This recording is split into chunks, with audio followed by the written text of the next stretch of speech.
Você que se liga na mesa, episódio 66. Vamos lá, gente. Vamos falar de São Paulo e Corinthians, jogo de domingo do Campeonato Paulista. Tem um ingrediente bem legal, né, nesse jogo, porque o São Paulo nunca venceu na Neoquímica Arena. Foram 13 jogos, com 10 vitórias do Corinthians e 3 empates. No último jogo, o Corinthians venceu com o gol do Otero por 1-0. Majestoso é um clássico que se notabilizou nos últimos tempos pela demissão, quanto mais de treinadores, né? Inclusive, se eu não estou enganado, Daniel Passarella foi demitido depois do São Paulo e Corinthians, 5-1 ou 5-0 no Pacaembu. Né?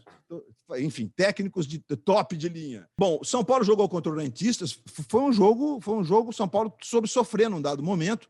Achei até que por isso apresentou algumas evoluções. O São Paulo jogou com o Volpi, a linha de 3 zagueiros teve, enfim, o Miranda como titular, e foi o melhor dos zagueiros, o Bobear foi um dos melhores em campo, com o Arboleda e o Bruno Alves. O Daniel Alves jogando na ala, certamente é impressionante o nível que ele apresenta ali, é outro jogador, né? Contribui muito mais para o time. O Luan e o Lisieiro virou titular de vez, o Nestor, que parecia o queridinho da vez, virou opção, e o Reinaldo na ala esquerda jogando muito. O Benítez jogando na criação, ali formando um trio de ataque com o Pablo e o Luciano. Esse é o time do São Paulo, em tese é o time titular hoje do São Paulo, né? E o Palmeiras, o Corinthians, a gente fala já do Palmeiras, que jogou ontem contra o Peñarol e perdeu de 2-0. Aí vocês vão me dizer se esse aqui, em tese, eu acho que já nada garante mais que esse seria o time do Corinthians. Cássio, Fagner, o Bruno Mendes, o Gil e o Fábio Santos, é uma defesa em tese titular, né? Tudo bem, tem o Gemerson, mas o Gemerson deve ir embora, o Camacho e o Cantillo, e aí jogaram o Leonatel e o Otero, claro que tem um mosquito nessa história aí para ser titular, o Luan tendo uma sequência de jogos, e o Jô de centroavante foi o Corinthians de ontem que perdeu do Peñarol. E aí, PVC, analisando os dois, passando pelas competições internacionais e projetando o domingo. Bom, primeiro, o São Paulo tinha uma história, uma questão muito forte de ganhar os próximos jogos de Libertadores, o último contra o Rentistas e o próximo, para chegar na semana de decisão do Campeonato Estadual, que o São Paulo determinou que é a Copa do Mundo para ele, porque o São Paulo precisa sair da fila, chegar com condição de poupar jogadores na Libertadores.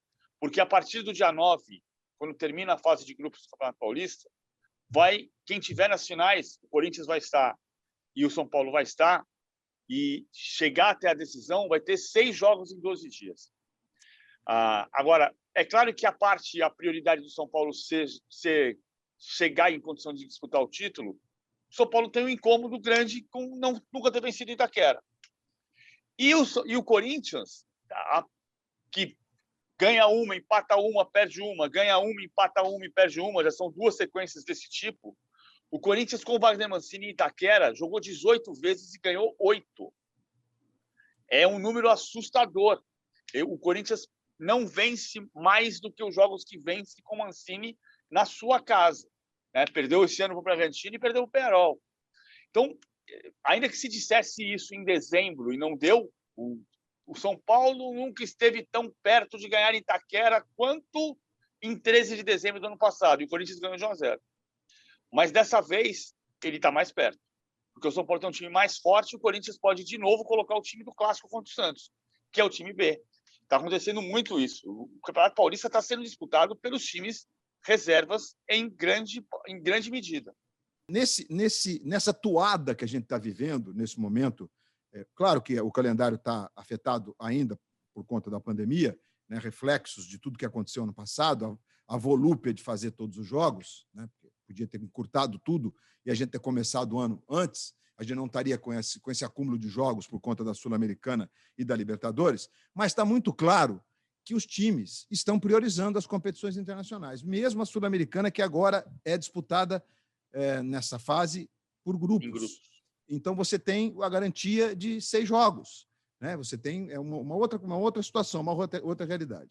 Certamente, os campeonatos estaduais estão absolutamente escondidos. Ninguém está comentando os campeonatos estaduais.